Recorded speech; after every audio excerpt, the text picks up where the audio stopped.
Good morning guys. हम microbiology के अंदर वायरोलॉजी स्टार्ट की हुई थी।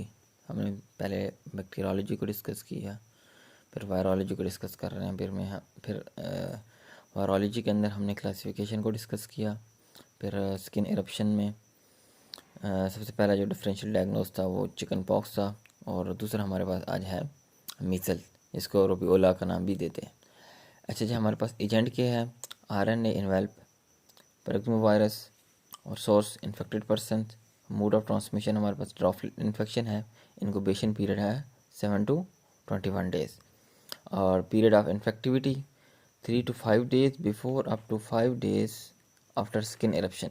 अब स्किन एरप्शन के 5 days before and 5 days after, ये हमारे पास पीरियड ऑफ इन्फेक्टिविटी है।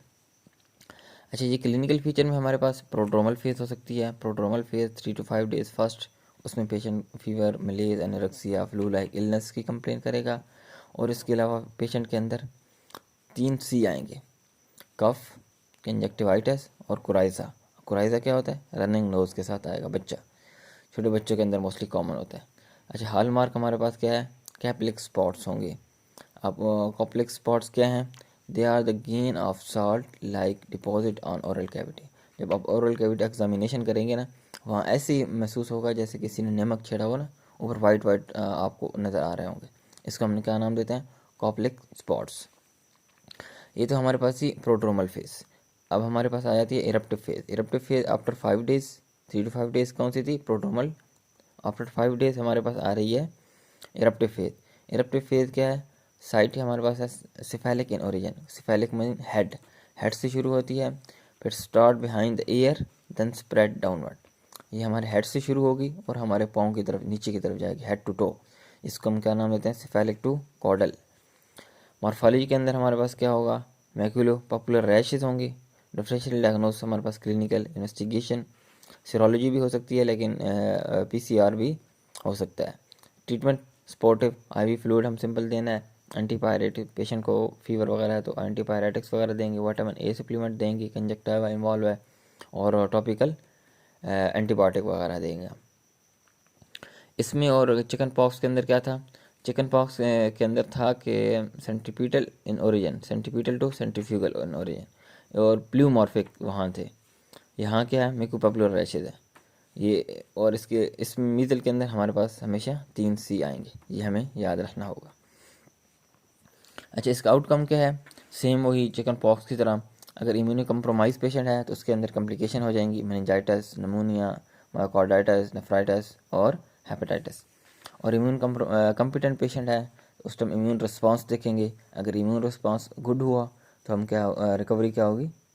क्लिनिकल कंप्लीट रिकवरी हो जाएगी। अगर पुअर हुआ, now the measle virus dormant in brain. जिस तरह हमने चिकन पॉक्स के अंदर देखा था ना, नर रूट के अंदर वो जाके क्या हो जाता है? डरमेट हो जाता है, छुप जाता था। लेकिन यहाँ जो मीजल है वो हमारे पास कहाँ छुप रहा है? Dormant in brain. इसलिए इसकी वैक्सीनेशन बहुत ज़्यादा ज़रूरी है at the age of 9 month. क्यों? अगर वैक्सीन नहीं कराएंगे तो इससे क्या हो जाएगा? Low grade inflammation of brain leading to fibrosis and sclerosing, जिसको हम क्या नाम देते हैं? Subacute sclerosing panencephalitis. Pan mean पूरा पूरा हमारा ब्रेन जो है इन्वॉल्व हो जाएगा। इसलिए 9 मंथ के ऊपर वैक्सीन देना बहुत ज़रूरी है। अच्छा जी, measle mostly attack after the age of 1 year. तकरीबन जितने भी पेशेंट आ रहे होंगे उनकी एज जो है 1 साल से ऊपर होगी। क्यों? Because mostly virus attack on receptor पे अटैक करते हैं, and the receptor become mature at the age of 1 year. अच्छा जी, मोस्टली जो वायरसेस हैं ना वो 1 साल के बाद अटैक कर रहे होते हैं। क्यों?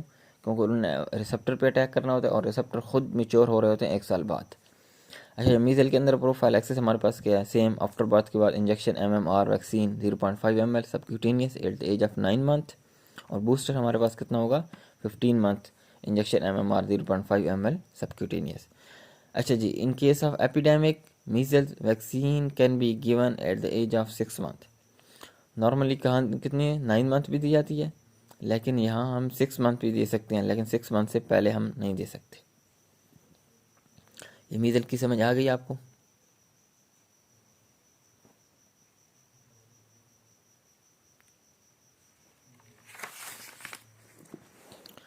उसके बाद आ जाते हैं रुबेला की तरफ।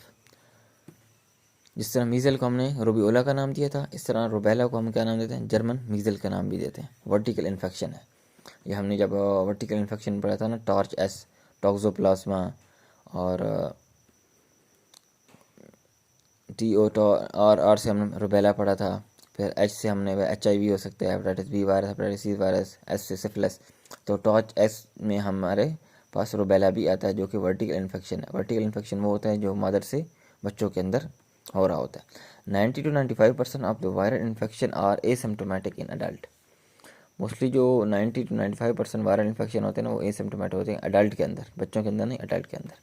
अच्छा, एजेंट हमारे पास क्या है, toga virus, RNA envelope virus. हम मोस्टली जितने भी वायरस पढ़े हैं वो सारे RNA इनवेलप वायरस है। Source infected person, mode of transmission droplet infection, incubation period 14 to 21 days है। Period of infectivity same skin, क्योंकि ये भी डिफरेंशियल डायग्नोस किसका है, स्किन एरप्शन का है। अब स्किन एरप्शन के 5 days before up to 5 days after skin eruption. Skin eruption से 5 दिन पहले और स्किन एरप्शन के 5 दिन बाद पीरियड ऑफ इन्फेक्टिविटी होगी। क्लिनिकल फीचर मेन वो माइल्ड डिजीज़ है तो प्रोड्रोमल फेज में mild fever, मलेज, anorexia, flu like illness वगैरह होगी। एरप्टिव फेज के अंदर non specific but mostly cephalic in origin, ये भी मोस्टली सिफेलिक इन ओरिजिन है। जिस तरह मीज़ल हमने पढ़ा था ना, वो सिफेलिक इन ओरिजिन है, ये भी मोस्टली सिफेलिक इन ओरिजिन है। मॉर्फोलॉजी क्या है, माइल्ड मैकुलर और मैकुलोपॉपुलर रैशेस होंगे।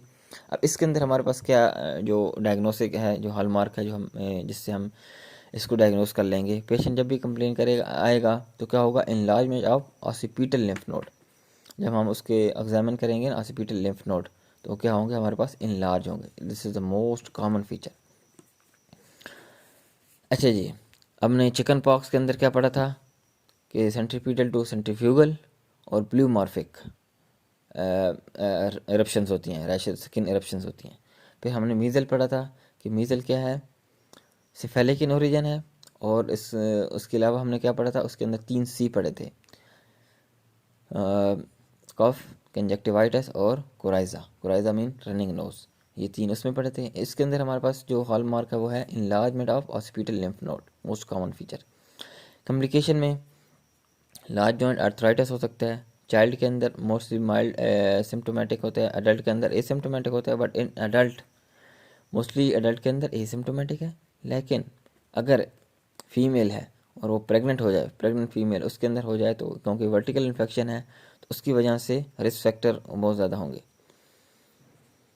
मदर खुद तो क्या होगी, mother is totally asymptomatic but baby effect हो जाएगा। बेबी क्यों इफेक्ट होगा, जिस तरह हम चिकन पॉक्स के अंदर पढ़ा था ना, वेरिसीला congenital varicella syndrome, chicken pox के अंदर हमने पढ़ी थी।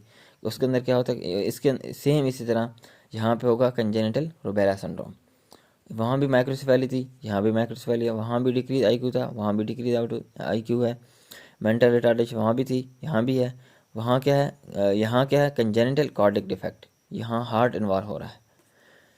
मोस्ट कॉमन क्या है, पेटेंट डक्टल आर्ट्रियोसिस या कंजेनिटल कैटरैक्ट बाइलेटरल। यहाँ क्या हो रहा है, कंजेनिटल कार्डिक डिफेक्ट या कंजेनिटल कैटरैक्ट बाइलेटरल। लेकिन वहाँ हमारे पास क्या हो रहा था, हमारे पास जो अपर लिम और लोअर लिम दोनों मिस हो रहे थे, जिसको हम क्या नाम देते हैं, hypoplasia limbs, hypo absence of upper and lower limbs. ये हमारे पास कौन सी थी, congenital varicella syndrome, hypoplasia limbs, absence of upper and lower limbs. यहाँ पे हमारे पास कंजेनिटल रूबेला सिंड्रोम सेम है, लेकिन यहाँ कंजेनिटल कार्डिक डिफेक्ट है। कार्डिक डिफेक्ट में भी हमारे पास पेटेंट डक्टल आर्ट्रियोसिस सबसे ज़्यादा कॉमन है। कंजेनिटल कैटरैक्ट भी कॉमन है बाइलेटरल। अच्छा, डायग्नोज सेम क्लिनिकल हमारे पास पेशेंट आएगा तो क्लिनिकली हम डायग्नोज कर लेंगे। सीरोलॉजी इन्वेस्टिगेशन हमारे पास सीरोलॉजी है, लेकिन PCR मोस्टली जो वायरस के अंदर होता है ना, वो मोस्टली इन्वेस्टिगेशन ऑफ चॉइस होती है।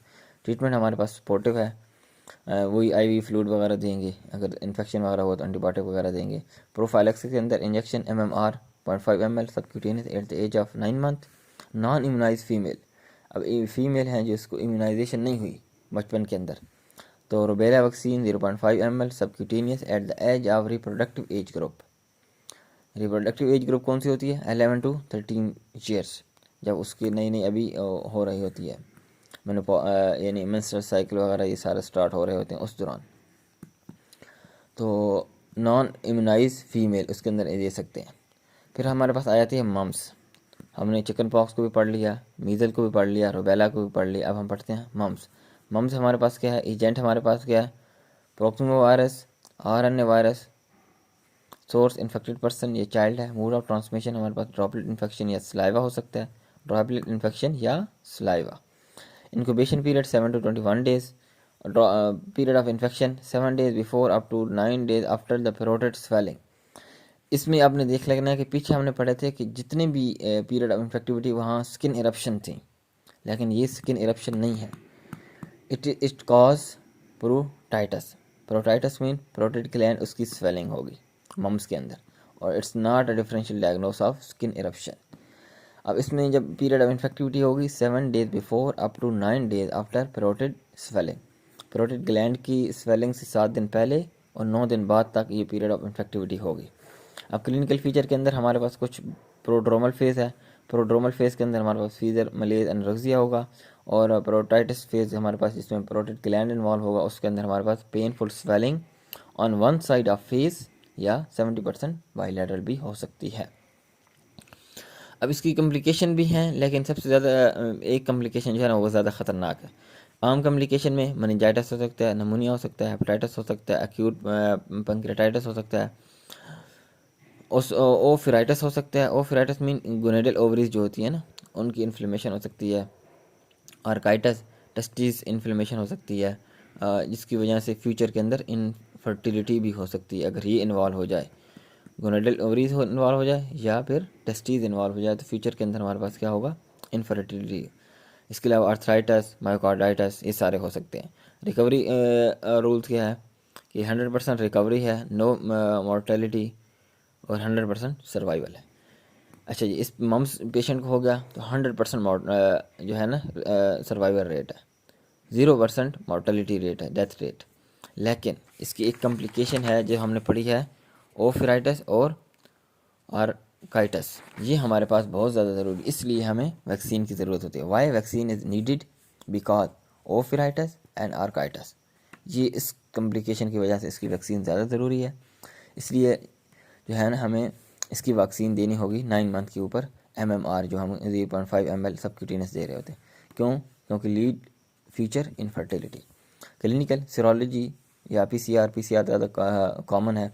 सपोर्टिव IV फ्लूइड देंगे, एंटीपायरेटिक्स देंगे, prophylaxis injection MMR 0.5 ml subcutaneous at the age of 9 month. अब ये समझ आ गई। Chicken pox, measles, mumps, measle, rubella और मम्स। चिकन पॉक्स के अंदर हमने क्या पढ़ा था, 2 चीज़ें हमने देखी हैं, सेंट्रीफीटल टू सेंट्रीफ्यूगल, सेंटर से शुरू होंगे और पेरिफेरी की तरफ जा रहे होंगे। और पेशेंट जब भी हम देखेंगे पेशेंट को तो प्ल्यूमॉर्फिक हमारे पास स्किन एरप्शंस होंगे। ये तो हो गया चिकन पॉक्स। और उसकी जो हमारे पास एक कॉमन डिजीज़ थी जो प्रेगनेंसी के अंदर, जिसका हमने क्या नाम दिया, कंजेनिटल